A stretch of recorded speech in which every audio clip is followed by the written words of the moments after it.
Iya. sebagai kuasa hukum, tepatnya kapan, terus dia datang ke kantor ini atau bagaimana prosedurnya gitulah intinya. Oh, iya. Kronologi. Kayak gitu.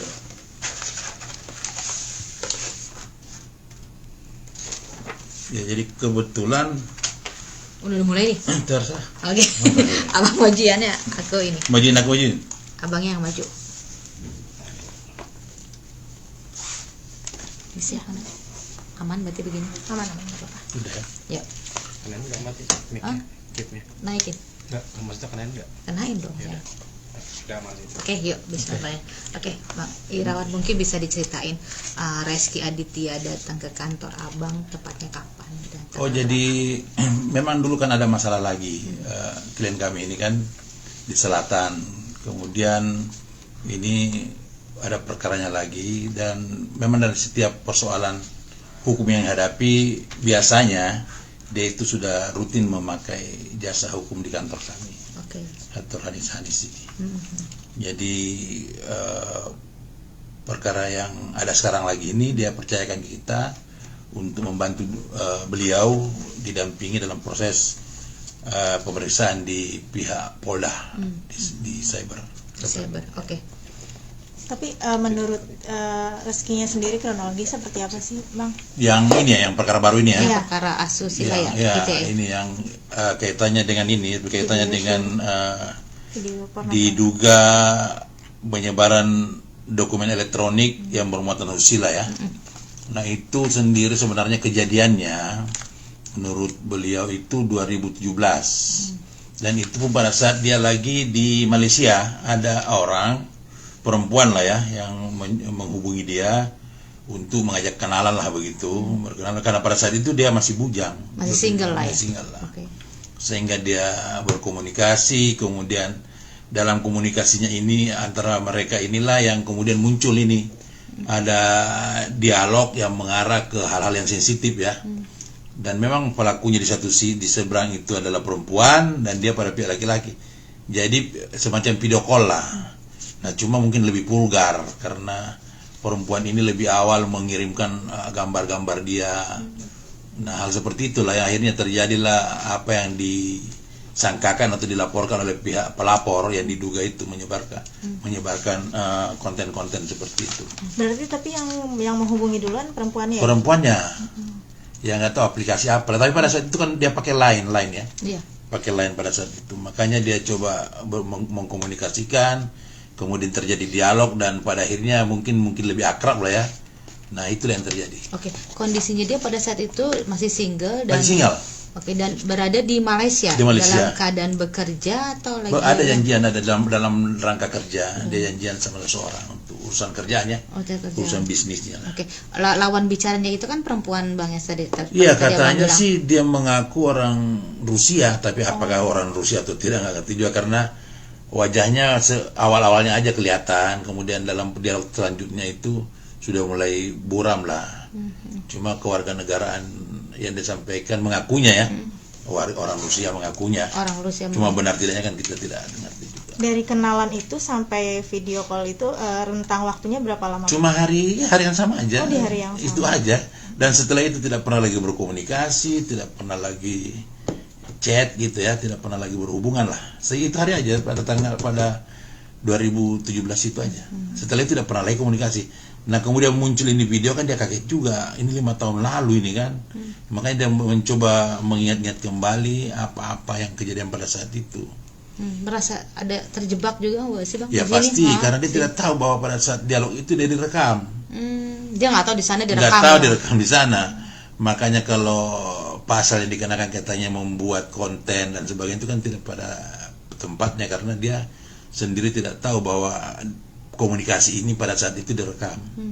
Dia sendiri tidak tahu. Jadi pihak sebelah ya, pihak perempuan itu yang merekam pembicaraan tersebut. Dan dia tidak pernah membuat konten itu, apalagi menyebarkannya karena dia sendiri tidak memiliki. Video tersebut itu tidak berada sama dirinya itu. Ada unsur penjebakan nggak sih Bang kalau kayak gini? Ya, fenomena sekarang ini kan banyak modus seperti itu. Mungkin saja ya. Cuma sampai sekarang juga tidak ada yang menghubungi dia gitu. Bang, benar gak sih dia ada di jalur aplikasi yang berbayar, kan ada konten-konten yang seperti itu juga gitu loh Bang, kayak ibarat menjual diri gitu pada saat Enggak itu. ada. Dia tidak Enggak ada.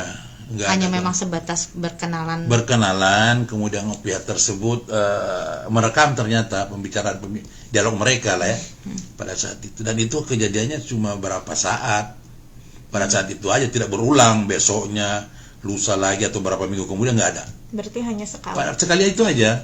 Makanya sempat lupa kejadian kapan nih, cuma kan wajahnya gitu kan kelihatan.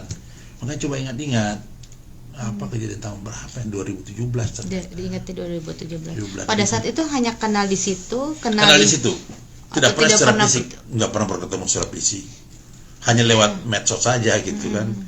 Kayak kalau sekarang kan video call kayak WA gitu kan. Iya. Nah, pada saat itu aja tidak ada lagi pertemuan selanjutnya, tidak lanjut selanjutnya, dan dia sudah lupa kan, karena peristiwa yang sehari itu, dan 2017 kan cukup lama, sampai 2022 ini baru dia dapat informasi ada videonya, coba disebar orang di Twitter ya. Itu kan kejadian berarti 5 tahun lalu. Ya. Rizky sendiri kaget gak sih tiba-tiba kok video lama up atau gimana? Ya kaget, karena dia tidak nyangka itu direkam ternyata gitu, bukan sesuatu yang sengaja dibuat ya. Makanya dia nyangka video kapan ini ya, aku tidak pernah malah membuat seperti ini. Dia tidak tahu pada saat itu ternyata 5 tahun lalu pada saat dialog itu direkam oleh pihak lawannya gitu. Nah itu yang menyebar. Mungkin sekarang sudah tidak ada lagi mungkin video di Twitter katanya. Iya, sudah tidak. Bang, apa kali dia pada saat itu lagi bermain aplikasi kencan itu loh Bang? Aku nggak tahu juga. Pada saat itu Dia pakai line, dia tidak cerita. Tidak cerita. Sebatas itu aja informasinya. Dia dihubungi pakai line ya. Aku detailnya seperti apa. Cuma selanjutnya dia menjelaskan bahwa memang dia sempat dihubungi sama seseorang perempuan yang mengakunya orang Rusia. Rusia. Dan memang bahasanya bahasa Inggris lah ya mereka dialognya. Bang, pada saat datang ke sini Resi Aditya sendiri ditemani sang istri Bang? Enggak. Sendiri lah dia. Sendiri aja dia datang ke sini. Datang sendiri. Oke. Kantor. Kemarin kan sempat sudah mendatangi Polda ya Bang. Ya. Itu atas laporan dan panggilan usaha. Iya, atas panggilan, atas laporan apa siapa yang namanya itu? Ustadz. Ada laporan lah dari salah satu masalah Juliana ya. Iya. Nah itulah yang melaporkan. Kemudian ya kita sebagai warga negara, Pak Reski kan sebagai negara harus patuh lah kan untuk memenuhi panggilan aparatur negara dalam kepolisian negara. Makanya dia hadir dan dia menjelaskan sebatas yang diketahui. Kemudian ini kan proses penyelidikan. Nah kita tunggu aja lah pihak kepolisian dalam ini penyidik untuk mengambil langkah-langkah hukum apa yang akan dilakukan. Tentunya yang paling penting menurut kami adalah mengetahui siapa yang menyebarkan ini video yang ada sekarang ya. Kemudian siapa yang merekam. Nah pihak itu kan harus diketahui siapa mereka gitu. Dan pada dasarnya pihak Rizky sendiri tidak pernah memiliki dan mempunyai tidak video pernah itu. memiliki. Makanya dia tahunya itu kan dari fansnya, di DM lewat Instagram, disampaikan bahwa ada videonya loh di Twitter kan gitu. Nah dia kaget, video apaan ya? Nah baru dia cari tahu kan gitu. Kan itu kan kejadian 5 tahun lalu. Jadi dia juga mencoba mereview kembali apa-apa peristiwa itu tahun berapa kan gitu. Apalagi kalau diminta disampaikan bahwa dia itu menyebarkan, karena dia tidak memiliki, dia sama sekali tidak memiliki video tersebut. Dan dia bisa dibilang itu dia korban juga ya. Dia Bang? korban juga, dan dia kan urusan privat ya, direkam kemudian dipublish, disebar, apalagi dia sudah berkeluarga kan gitu, itu kan sangat mengganggu. Bagaimana menjelaskan ke pihak keluarga ya, secara psikis lah. Kena psikisnya juga mungkin Bang ketika mendengar berita dan Ya kabar pastilah, ini. karena kita ini sebagai kepada rumah tangga, sebagai suami lah ya, kan butuh waktu, butuh menjelaskan, walaupun pada saat kejadian belum berkeluarga kan, tapi kan butuh penjelasan kepada pihak keluarga dekat, kenapa harus ada seperti ini kan gitu. Nah hal-hal seperti itu kan yang membuat klien kami ini terganggu juga, apalagi dia ini kan banyak pekerjaan kan, yang butuh konsentrasi, itulah yang dia merasa dirugikan lah dengan ayat. Berarti banyak job-job yang ya, dan tidak. Ya betul, paling tidak fokus lah ya untuk menyelesaikan pekerjaan itu. Makanya kemarin itu syukur juga lah pihak kepolisian cepat menindaklanjuti perkara ini supaya kita juga butuh kepastian siapa pelakunya ini kan gitu. Sampai akhirnya dia mempertimbangkan untuk hadir, Bang. Baru panggilan berapa sih, Bang? Panggilan pertama. Langsung dia hadir. Pertimbangannya dia langsung hadir kenapa, Yang Bang? pertama dia ingin mendapatkan kepastian kaitannya dengan duduk perkara ini. Yang kedua, dia tentunya sebagai warga negara memang sudah punya kewajiban untuk menunjukkan kepada masyarakat bahwa kita ini patuh hukum gitu. Bahwa ini sesuatu yang wajib kita jalankan dan kita harus lalui kan gitu prosesnya. Berapa pertanyaan, Bang? Yang Ada diajukan? 22, sekitar 22 pertanyaan. Lebih seputar. Lebih seputar ya, pertama kan biasalah identitas, kemudian pekerjaan, kemudian kronologis kejadian, kemudian motivasi apa yang melatar belakangi sehingga ada peristiwa ini, penyebaran ini. Ya jawaban kita kan itu, bahwa kita sama sekali tidak melakukan perekaman. Yang kedua, penyebaran itu apalagi ya dituduh menyebarkan, kita sendiri tidak memiliki videonya kan gitu.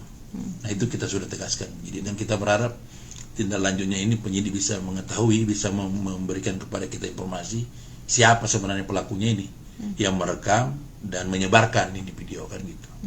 Walaupun videonya kan cuma sepihak dalam artian laki-laki aja, bukan laki-laki perempuan kan gitu. Seperti itu. Tadi Abang sempat notice soal Rizky yang sekarang udah berkeluarga, padahal waktu pas kejadian belum keluarga. Ya. Tapi kondisi istri Rizky sendiri pas mengetahui video itu ke-up lagi gimana tuh, Bang? Ya paling tidak terganggu lah ya, shock lah ya, karena dia kan public figure juga ya. Tentunya ada secara psikis juga pasti ada terganggu lah. Cuma bagaimana Rizky menjelaskan kepada pihak keluarganya bahwa ini sama sekali bukan dia punya perbuatan kan. Dalam artian bukan dia sengaja melakukan perekaman dan menyebarkan sesuatu yang tidak pada tempatnya gitu. Tapi memang dia mengakui bahwa sosok pria itu dia ya, Bang ya. Dari wajahnya iya. Ya kan ini kan ada video itu ternyata terpotong gitu, tidak nyambung, tidak secara full gitu kan. Lain gambar wajah, lain gambar yang bagian sensitif itu gitu. Jadi untuk memastikan itu kan ya tugas penyidik lah dengan teknologi yang dia miliki ya. Tapi untuk wajah iya, memang dia memang mengakui. dia. Dan dia jelaskan memang apa yang diminta penyidik dijelaskan memang dia. Wajah itu kan tidak bisa dipungkiri kan. Cuma gambar yang muncul katanya di Twitter itu terpotong. Wajahnya lain, bagian yang bagian sensitifnya itu beda, bukan hal, tidak satu utuh gitu nyambung gitu. Lain gambarnya lain gitu. gambarnya. Rizky Aditya sampai sekarang dapat dukungan dari keluarga untuk menyelesaikan. Ya dapat lah, pasti dia dapat dukungan moral lah ya. Supaya ini harus dihadapi kan gitu, walaupun berat. Tentunya ini bukan hal yang ringan lah ya bagi orang yang berkeluarga, apalagi dia public figure, dan tentunya ini butuh energi tersendiri untuk menyelesaikan. Sampai akhirnya ada berita simpang siur kalau rumah tangganya mereka agak sedikit goyang, Bang, karena permasalahan ini. Dia sempat curhat ke Abang. Enggak ada menjelaskan mana gitu. Ini ya si kaitannya dengan pokok perkara ini aja. Masalah ini aja dia jelaskannya. Ada agenda pemanggilan Rizky lagi, Bang, ke depan? Kata penyidik biasanya ini ya, yang kita selama ini itu selalu ada lah biasanya. Ada kalau memang dibutuhkan ada informasi tambahan, itu pasti ada pemanggilan lanjutan. Dan penyidik disampaikan kemarin, sewaktu-waktu kalau ada memang yang diperlukan terkait dengan informasi perkara ini, kita minta dia hadir lagi, iyalah. Dan kita selalu siap lah. Selalu siap, Bang. Pertimbangannya apa atau alasannya apa, Bang? Rizky sendiri tidak berbicara di depan media, Bang, pas kasus ini menimpa. Iya kan dia butuh waktu dulu. Pertama dia butuh waktu untuk mengetahui apa sih video seperti apa, dalam artian sejauh mana pengetahuan penyidik terkait dengan masalah ini. Itu kan harus diklarifikasi. Jangan sampai dia mengklarifikasi sesuatu yang dia sendiri tidak secara utuh mengetahui persoalannya apa. Makanya dia bukan tidak mau mengklarifikasi, dia butuh waktu untuk mengetahui persis apa persoalannya. Karena ini kan peristiwa 2017 dan dia kan dengan rentang waktu 5 tahun ini kan cukup lama, banyak peristiwa yang dia jalani kan gitu, yang dilalui, sehingga dia butuh memastikan dulu apa persoalannya gitu. Nah dengan hadirnya kemarin itu kan kita sudah banyak mengetahui dengan pertanyaan-pertanyaan penyidik, sudah banyak kita tahu apa pokok persoalannya ini. Dan mulai dari situ kan kita sudah membuka bahwa hal yang menjadi persoalan sebenarnya titiknya ini, yang dipanggil, yang dijadikan dasar penyidik memanggil pasal apa kan gitu. Oke. Gitu aja. Oke. Sip. Tapi berarti jadwalnya belum ada lagi ya untuk? Belum. Mungkin buat melengkapi berkas atau melengkapi BAP, Bang? Pasti nanti akan penyidik sampaikan bahwa biasanya juga ini proses penyelidikan ini.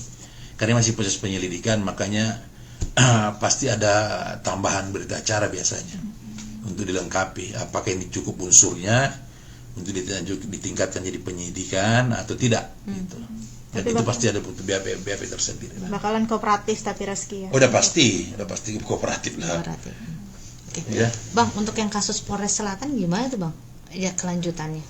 Belum Terus ada. laporannya Bu Weni Aryani kan Bang? Atau yang mana? Atau kasus yang mana Bang? Belum update lagi aku tuh kaitannya dengan yang itu, bukan yang kasus anak itu ya. Kasus anak. Belum ada informasi tambahan. Sampai saat ini belum dipanggil atau gimana Bang? Belum panggilan lagi.